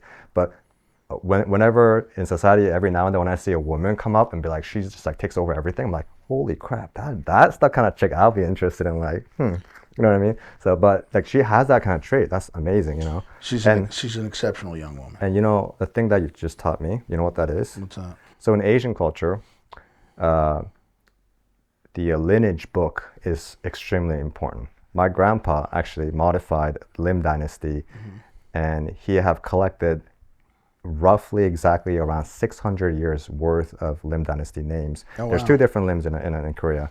There's Makulim and Supulim. Supulim is like one of the tree, and so that's what I am. So, but the crazy thing is also, my grandpa's the one who gathered all the limbs and he went to the museums to like basically trace down all the history, and he modified the book before coming to US in Korea. So it's actually there in one of the main museums. That's awesome. Yeah, but when we also have a physical copy in our house, you know, grandpa, like he holds that, like that was his treasure essentially. It's a huge thing. So it's a list of, so and ever since I was a kid, every time I go over grandparents' house, I look at the photo album of the old, you know, grandparents' days, right? When they were young and stuff. And then he'll often show me this lineage and be like, here's your name. And guess what? My name is written 20th generation. And the year 2000, I came to America, which is like ironically weird too, you know? And then I was 10 years old then, you know? And then another huge incident happened to my life in 2010 when I turned 20. But anyway, regardless of that, so I grew up thinking like, I gotta get married. And obviously, you know, because my dad's the only son of son. And so in Asian culture, producing a son to continue on your lineage is exceptionally like pressured in a way. I mean, I understand. Many of them don't like say, you gotta keep on, you gotta get a new wife. And like, it's not like that, but like, they really want you know, your parents, you know. Well, that's why China had the one-child policy, because they wanted, you know, these families to carry on the family name or whatever. And you know, that they see now how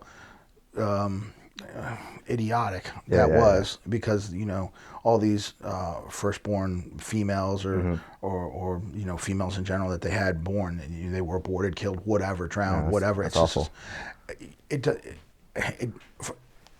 It came back to bite them in the ass, because now they don't have enough population growth, because they were so stuck on that. And I feel that happens a lot in a lot of cultures. You know, again, ego. You know, you're a man, or you want to carry on your family name, and it's like, what good does it do? I mean, honestly, what good does it do? Yes, I want to procreate, because that's one of the instincts in life. Doesn't matter what background you are, whatever. Most people want to have a child. That's why there's so many people that haven't had children. That is like an anguish of theirs, that they were unable to do that. So whenever you, perfect timing. So you have a child, you should just be happy that they're healthy, and ultimately that they're happy. That's what you want for your children. The male, female aspect of it, I think it's silly. Just in my opinion. No, but you're slowly changing my mind on that, because up until that moment, like even like I'm thinking like, I have to have a son, you know, like I'm gonna have kids, continue to have kids until I get a boy. That was like, if I'm being honest with you, like that's kind of like been my mentality in terms of like me having kids and stuff. But the way how you say, you know, like daughters, like it's a different like color of like your lineage. Your lineage still continues down. Your boy, even if he's a boy, he's still 50. He's not 100% of you. You know what I mean? So it's 50-50 regardless of boy or girl. Correct. So it's like, man, I've never really thought about that. But like I'm seeing for the first time one of my closest friend or mentor expressing as a father perspective and how much he loves his daughter. And like, I've never seen this color before, because most of my friends, they have boys, and like, I mean, I have a couple friends who only have daughters too, but I never like sit down and talk to them about this aspect. So you're shining this kind of like a new light on me that I'm like, you know what, God, maybe I'll take anything, you know? So, Maybe it was because of my age or whatever, but you're getting to be around the age that I had her. You know, you're what, 35 now? yeah, 34. Okay, 34. So you're getting there. I literally turned 40 a month and change after I had her. So I had 40 years of life behind me. You know, maybe if I had a child when I was 20, 22, 25, I'm like, oh, I got to have a boy. I got to have a boy. That whole ego comes into it, man. And, you know, my mother-in-law mentioned this earlier about humility. You know, life will humble you. Now, it's up to you to learn that lesson of humility, because there are a lot of people that have been put in situations where they are to be humbled. They should be humbled, and they're not, because their ego comes into play, and they're like, well, you know, this happened to me now, but whatever, I'm just going to keep on rolling through it. No. Life can teach valuable lessons. They can be good lessons, they can be bad lessons, they can be extraordinarily hard lessons. You know, and we all go through tough things in our life, but if we're able to take ego out of it, pay attention to what's happening to us, and we can learn and move on from that, and then hopefully pass that lesson down to our children so that they don't have to learn the lesson the way we did. A true sign of intelligence is being able to learn from others' examples. I don't have to be hit in the face by a baseball bat to know it's going to hurt like shit. So I can learn that from someone else, you know, and life can sometimes swing a baseball bat at you. So blocking the shit. and well, it's still going to hurt. Okay, so I got this another question that I wanted to tie it. So I was writing a notes here. Let's go back to that subject of father's love real quick. Yeah. So you obviously believe in God and that whole theism. And so if you can take that same illustration that you showed a moment ago of your love and depth of Olivia, how can you tell the world that God, the Father, truly is real and that he loves the world just as the way how you love your daughter? I don't think you can. I think everybody has to find God in something, in some way, shape, or form to really know it. I can sit here and tell you about this experience with my daughter. I can tell you, you can see the emotions in me, but you can't really experience them. I think we all have to find God in our own unique way to really truly know God's love. You have to kind of search for it. You have to look for it. Yeah. You know, unlike a situation where you have a child and they're born, you also have to be open to receiving God's love as well. That message that of hey, here's this unbelievable love I'm going to give you. When I had my daughter, I had to be open to that. I had to be open to receiving that. And I was, and it came through me in a flood, because there are people out there that have children that do unspeakable things to their own children. Yeah. You know, and that's, again, goes back to that's a whole other thing I don't want to get into. Well, that's the whole good and evil in this world again, you know. Yeah. Everybody knows right and wrong. Yeah. You know, and then but people get blinded by these other things, and they just don't care about it, because, you know, they care more about money than they do people's feelings, emotions, and all that. That's how we end up with drug cartels. That's what we end up with sex trafficking rings and all that. Right. And that brings me back to what I said about violence. You know, when I said, you know, they say violence isn't the answer. No, I'm telling you, you haven't asked the right question, because I'm at a point in my life where I don't know how much time I have left. I don't know what's left in front of me, but I don't care whose child it is. If I see someone harming a child in that way, I'll snuff the life out of whoever that is that's doing it. I don't care about the consequences after. If they feel that they're going to prosecute me for that, so be it. But that person will never harm another child like that again. Well, let me pray that that doesn't ever happen, or that you ever have to encounter that in public, because... Actually, I pray that I come across it. There are people that come across it that don't have the ability to do these things. Not saying that I'm fucking Superman or I'm Jason Bourne or anything like that. I know what I'm capable of. Yeah.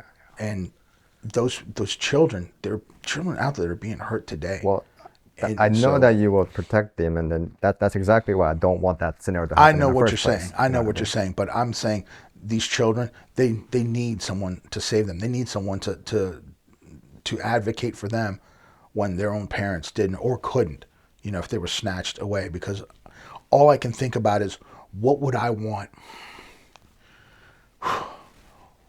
if I found myself in that position where it's my daughter that's that victim? What would I want someone to do for her? How could I not? Yeah. And again, that goes to that whole thing about perspective that I mentioned earlier. I can put myself in that parent's shoes. Now, whether that parent has the capability to do these things or not, I don't know. But I know that I do. And that if someone came across that hurting my child, I would know I would want that person to do whatever they could to help my child, save my child, and make sure that that person never breathed another breath again. I don't care. That's justice. And I feel like in that moment, I'm God's instrument. And I'm serving his justice right then and there. That kind of person cannot exist in a world. It's the most vile thing that anyone can do. Yeah, I understand. Sorry if I went a little dark there. No, I told you, yeah. I'm going to give you me no matter what. Oh yeah. I expected nothing less. I know. So earlier I mentioned about one of parents' duty is to shortcut their mistake and their bad experience they've occurred transitioning from a child to an adult stage. So that their child will not have to go through that suffering and that experiences, right? Agreed, yeah. So in that regards, parents still understand what it's like to be a child because they went through that stage. Of course. All of the adults went through the childhood stage in order to, become an adult. Yeah. Nobody just comes into this world as an adult form. Right. So what I'm saying is this. What is one of your, if you can talk to your daughter, even though she's right here, if you can give your daughter, let's say, the most important advice, what would it be? Be a good person. Be a good person. Hold on. You don't have to cut this out. I'm trying to, when I get super emotional. Yeah. Be a good person until it's time to not be a good person. Because not everybody deserves the good that we have in us. That's why we have to have this capability to not be good. Jordan Peterson, he's come up with some really good quotes about, you should be a beast, but keep it under control. Yeah. I mean, really. What did he say? He said if you should be able to tame it. You should be able to tame it, but I'm going to paraphrase it because I don't remember exactly. If you don't have the capacity for violence, then you're no threat to anyone. So it doesn't matter. You're not what did he say? You're not a good person. He said you're a weak person. He said you're a good person if you have the capacity for violence, but you don't use it. So be a good person because you don't know who needs your kindness that day, whether it's, a simple hello and a smile on the street.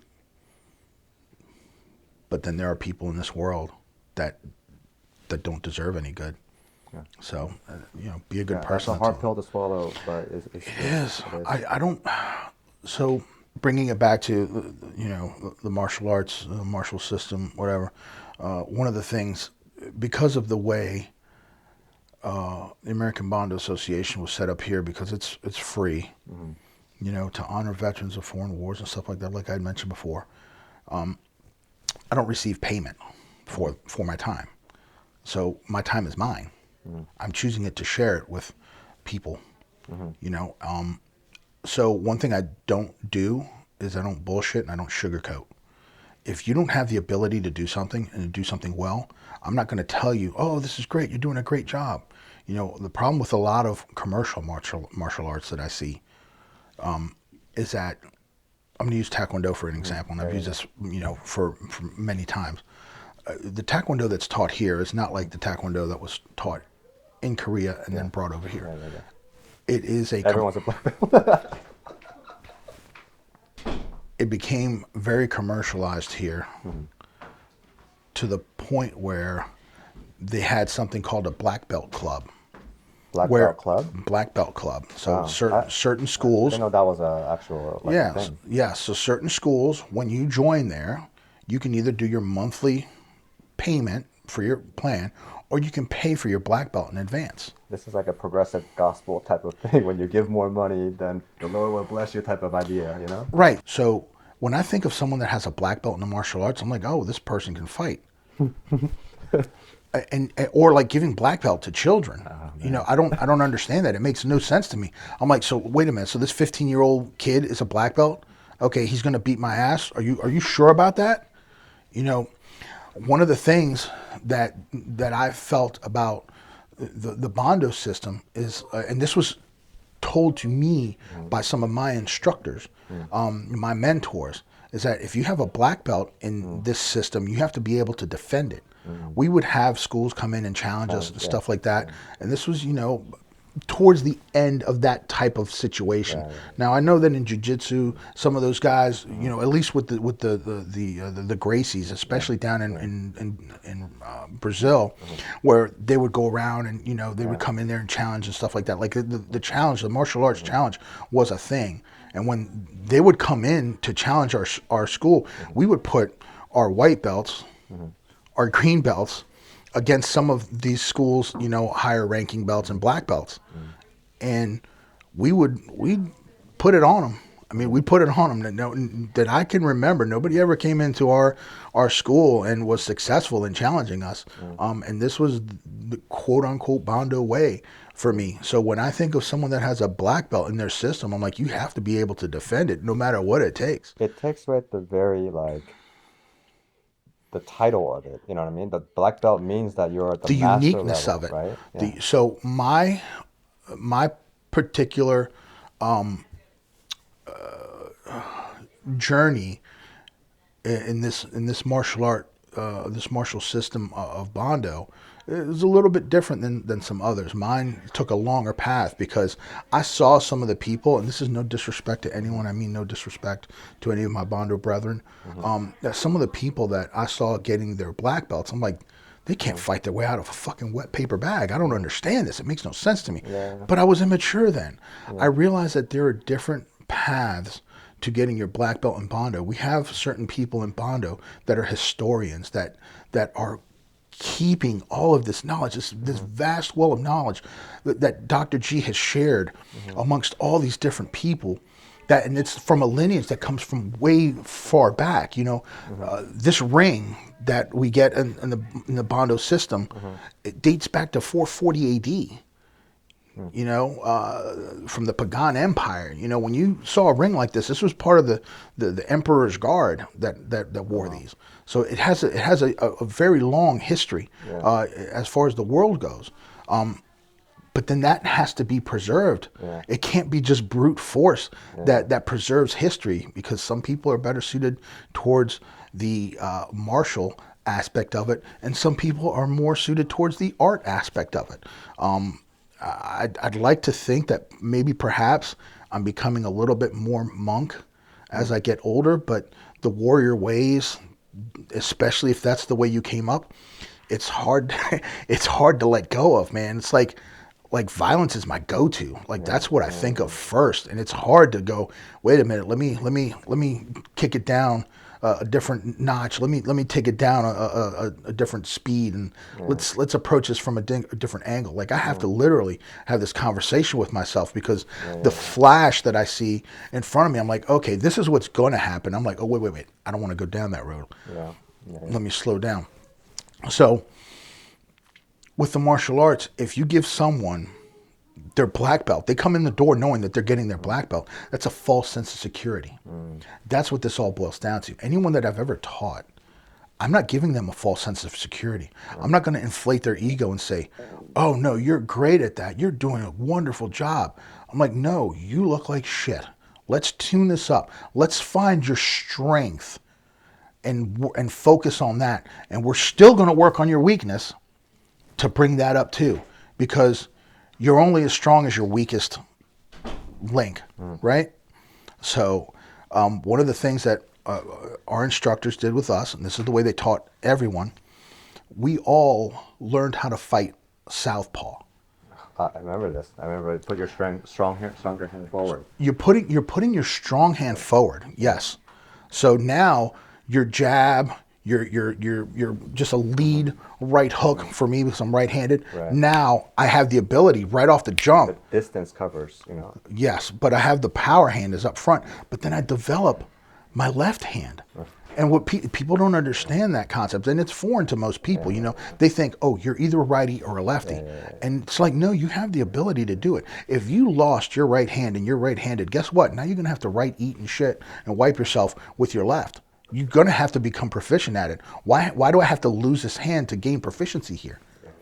So back to the false sense of security. I don't want to give anyone that, because then they're going to go out into the real world and they're going to find themselves in a situation where they come across someone, and now it's time to use these things that they've learned, and all they've heard is, oh, you're so good, you're going to kill somebody if you ever come across them in the street. And then they get laid out. What did I do? Right. You know, just speaking from my perspective, what did I give them? I allowed them to walk right into a beating. So in the famous quote of Bruce Lee, he said, "Boards don't hit back." yeah, You know, because you mentioned like some of this. Okay, even I'm Korean. So many of these Asian martial arts, but like in the very, like you said, I'm not disregarding any martial arts, like right, but like there's we many can't, because we're aspects- all right, related. Right. Yeah. So, but then there's certain elements like mellowed down version of particular martial arts, like karate, Watered or down, like yeah. watered down. Like these are so ineffective in the streets, or like actually in MMA cage fights and stuff like that. That it, like you said, it gives you like that insecurity, like, you know, oh, I'm a black belt, 2nd degree, 3rd degree, whatever, and like this particular thing, and then like this person, like you can kind of see like by the form and things like that, they really don't know. They've never been in an altercation in their life, Right, type of thing. right. And it's like, man, it's like this is we should have this conversation next time, for like, because I want to talk to you about this, because the whole idea of how there is a fake copycat version of what like a real thing that existed. This ties back with God too. Yeah. God, you know, is the originator of everything, and the Satan comes and he copycats God, and it just kind of creates like a false, like similar image of everything, right? Martial arts, you can have a fake martial artist and fake like this sense of security, that type of thing. And the same in church too. You have like this real God pursuing godly people, but then here comes like this like mega churches and like the progressive church and like, you know, right, you know, the crazy stuff. There's so many aspects to this, you know. Spiritual guru people, you know, like, oh, I'm on cloud nine, like, and then, gosh, come on, like, there's so many this type of things that we have, but you know, I mean, gosh, we can go on and on about this, right? We absolutely could. But I think we should call it there. I do have more questions, but I think I'll save it for next time. We'll do a part 2. We'll How do about part that? 2. Yes, sir.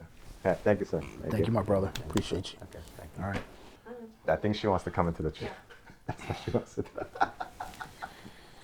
If this is your show, Paul. Go ahead. This is the Paul Lim podcast.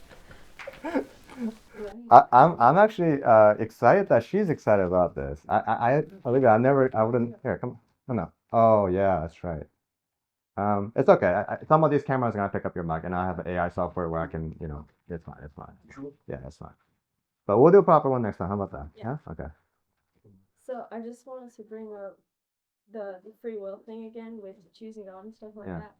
I think it's very graceful that he gave people the choice, whether, like, a lot of things that I've heard from people who are not Christian and people who don't believe in God, they're like, why would you want to believe in someone who would send you to hell for not believing in him? And I'm like, whoa. That's not how it is. He's respecting your choice to not want to be with him. There are two things. You can either live your life with God and want to live your afterlife with him, or you don't live your life with God and then you won't be with him in the afterlife. Heaven and hell are separate because God wants to be in heaven with you. But if you don't want to be with him, he's going to send you to the other place because it's separate from him. He's not sending you there to punish you. He's sending you there to be separate from him. He's respecting your choice to be separate. And that's a lot. That's what I get. Like, people are very confused. It's like crazy. Like, you're 15, so I'm like, man, like, what was I doing at 15? You know, I keep thinking this, right? But I want to ask you something. Have you heard of Christian apologism? I think so. So that's basically in the realm of Christian theists. Basically, they educate in the realm of the world too, like in the world of academics, you know, and then they give a evidence-based, you know, and they basically meet the world people in their logical, worldly perspective with logic to logic, but they also bring the evidence of God historically, and also they explain how the Bible relates with the reality, you know, like very cohesively. That's what Christian apologism is. And I think you might be interested in this, and then I'm like crazy to think that you're only 15 and you're already into this realm. That's amazing. Yeah, I just got more into Christianity, and I've been looking at it because, like, there are certain things in my life that, like, obviously I'm 15. I haven't experienced the worst things ever. Yeah. There are other people that definitely have it worse. I know people that have it worse. But there are certain things in my life that have been sent to me that I feel like have been God sent. And that's why I've been looking more to God. I've been like, wow, this is like crazy. Because I started looking in the Bible and I was like, wow, everything clicks. Like, all these things that I've been wondering about just finally click, because I used to not believe in God, like, at all. I used to just not really care for it, and I used to think people were crazy, like, this is super weird, like, this, how can somebody believe that, you know, this supernatural being is real? Right. And then I started seeing all these things. I'm like, Yeah. what? Yeah. Like, I was like, it was crazy. And You know what? All right, I'm genuinely very pleasantly surprised and kind of like shocked right now a little bit. And not things don't really shock me this way that too much in this life, but the fact that you're into this stuff and like, okay, so how about this? Why don't so normally I create a separate Google Docs sheet and I interview my guests, right? Like I have a handful of questions. Yeah. I'll make one for you, just for you. And then what I'm gonna do, I'm gonna do like another side project which I've been wanting to do, which is taking all the young people around anywhere from like, I don't know, 14, I guess, to 18, 20, whatever like that. Yeah. But like get the perspective from the young people and correlate that and combat that against the worlds that are in chaos right now. Because if the world doesn't have a young people like you who are trying to stand out for justice or trying to stand out for God, we're really doomed. Yeah. You know what I mean? Yeah, the thing that I like to like say is like, I may be young, but like I'm not stupid. Like, I see a lot of the things around the world, and a lot of people underestimate me, and a lot of people underestimate people that are young too. Like, a lot of people, they're focused on social media. They don't care about different things, but I got told a lot of times, like, I've lived longer than you, I know more than you, but at the same time, I've also seen things. Like, it's not like I'm some blind person. Like, I've definitely seen things. I'm gonna have so many of questions like that I'm gonna be able to relate with you, and just wait, okay? Yeah. But man, like, let me tell you something. Like, I mean, you have an amazing dad. You know, he's you know, I've always told him he's my mentor, even though he may not have thought so. But you know, I knew that you can't just be like. You can't be a person who's completely raw and organic without having some kind of depth. You know, they both go hand in hand. You know what I mean? And that character, for sure, have been passed down to you. I can see it. And then, I mean, all I gotta say, Olivia, just keep pursuing.